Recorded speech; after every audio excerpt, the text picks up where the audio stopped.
Today, I wanted to share something that is related to HR and how to redefine it.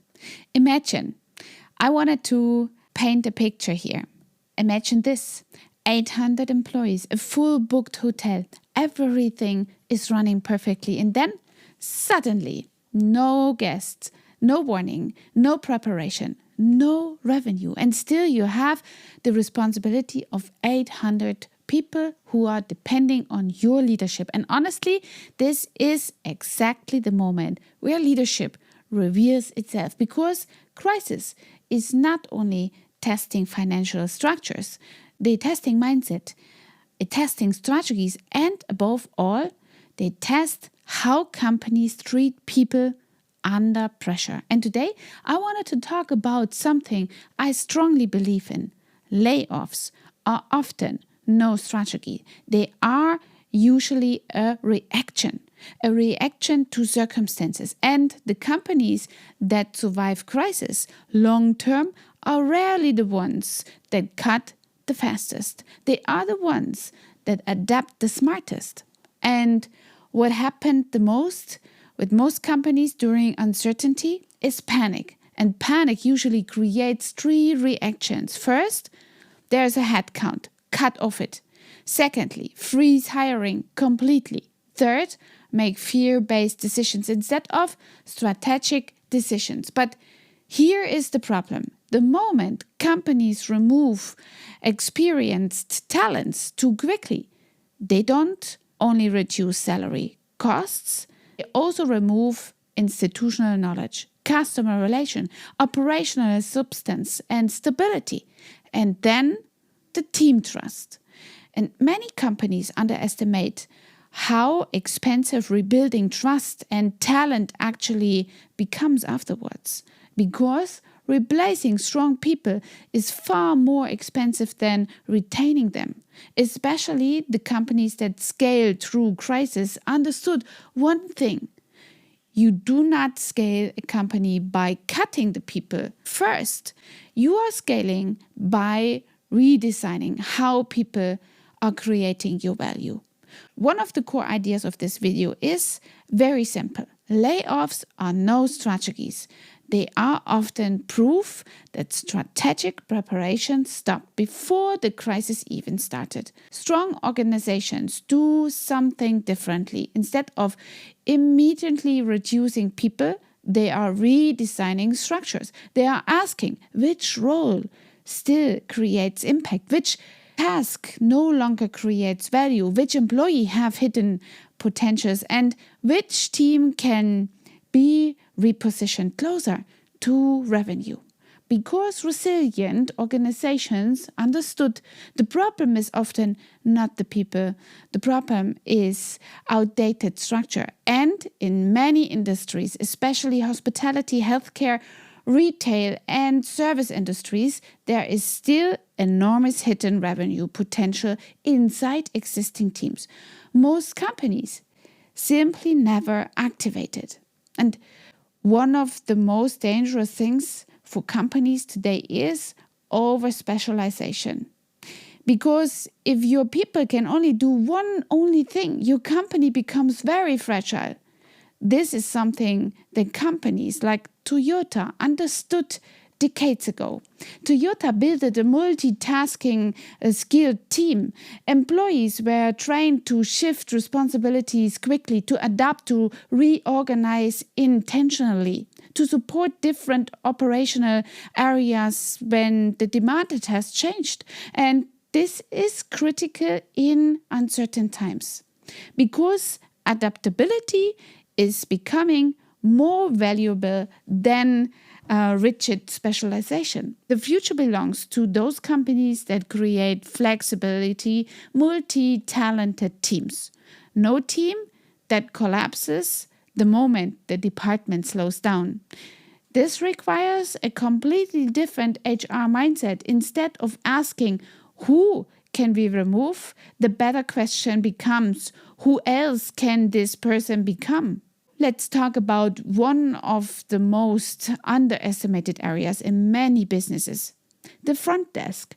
Most companies, they still treat front desk teams as an administrative staff, but because the right communication training, sales psychology, upselling systems, and customer recovery strategies, the front desk becomes a revenue-driven department.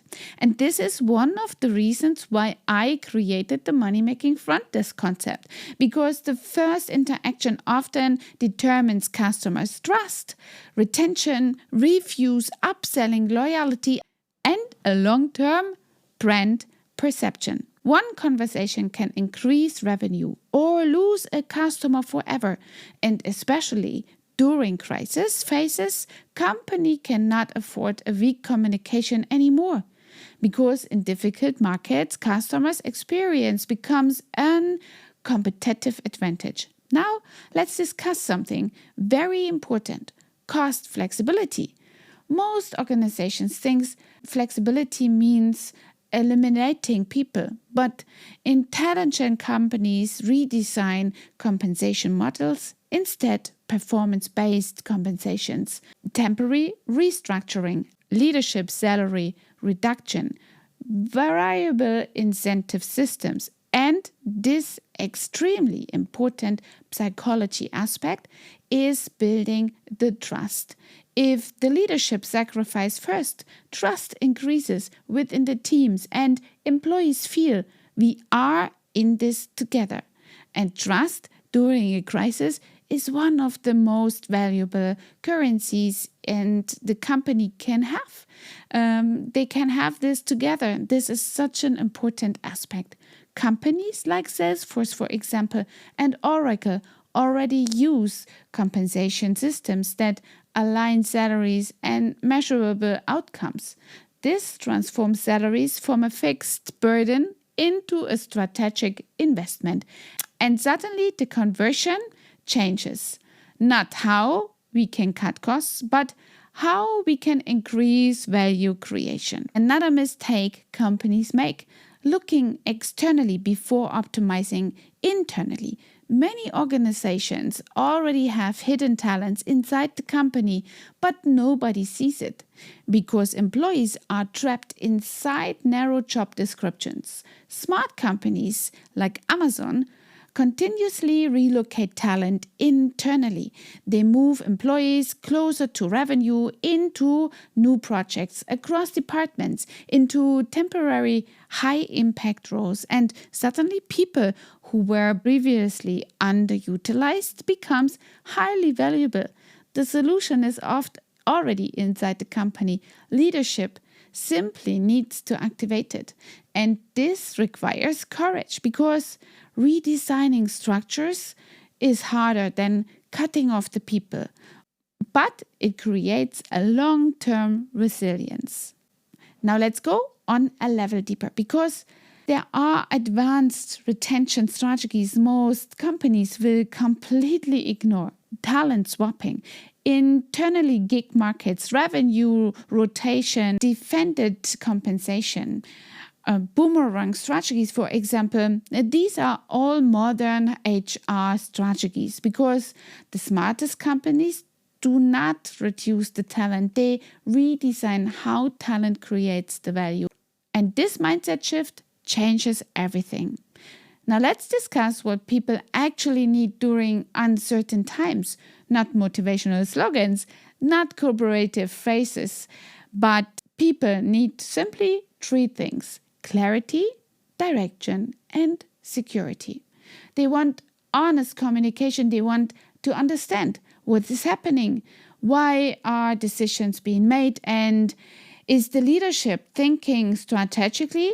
And this is where many organizations fail, because uncertainty without a communication creates simply fear.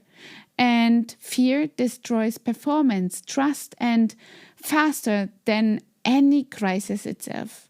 Strong leadership communication, early, clearly, and honestly, and consistently, is a very big value, because trust is built throughout transparency.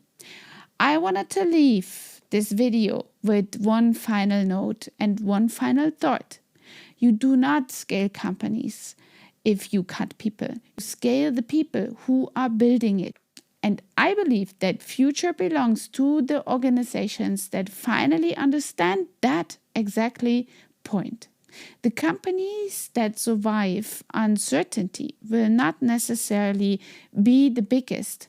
They will be the most adaptable, the most human, the most strategic, and the ones who understand how to unlock hidden potential inside their people, because talent is not a cost center. Talent is an infrastructure of future. And maybe the real question companies should ask during a crisis is not how many people we can or must remove, but how much hidden potential we have failed to activate so far. And on this note, I wanted to actually invite you to book a strategy session with me if you do not understand how to prepare for the next crisis, or if you do not understand how to scale with your team and with people. And on that note, I'm looking forward to see you in my calendar.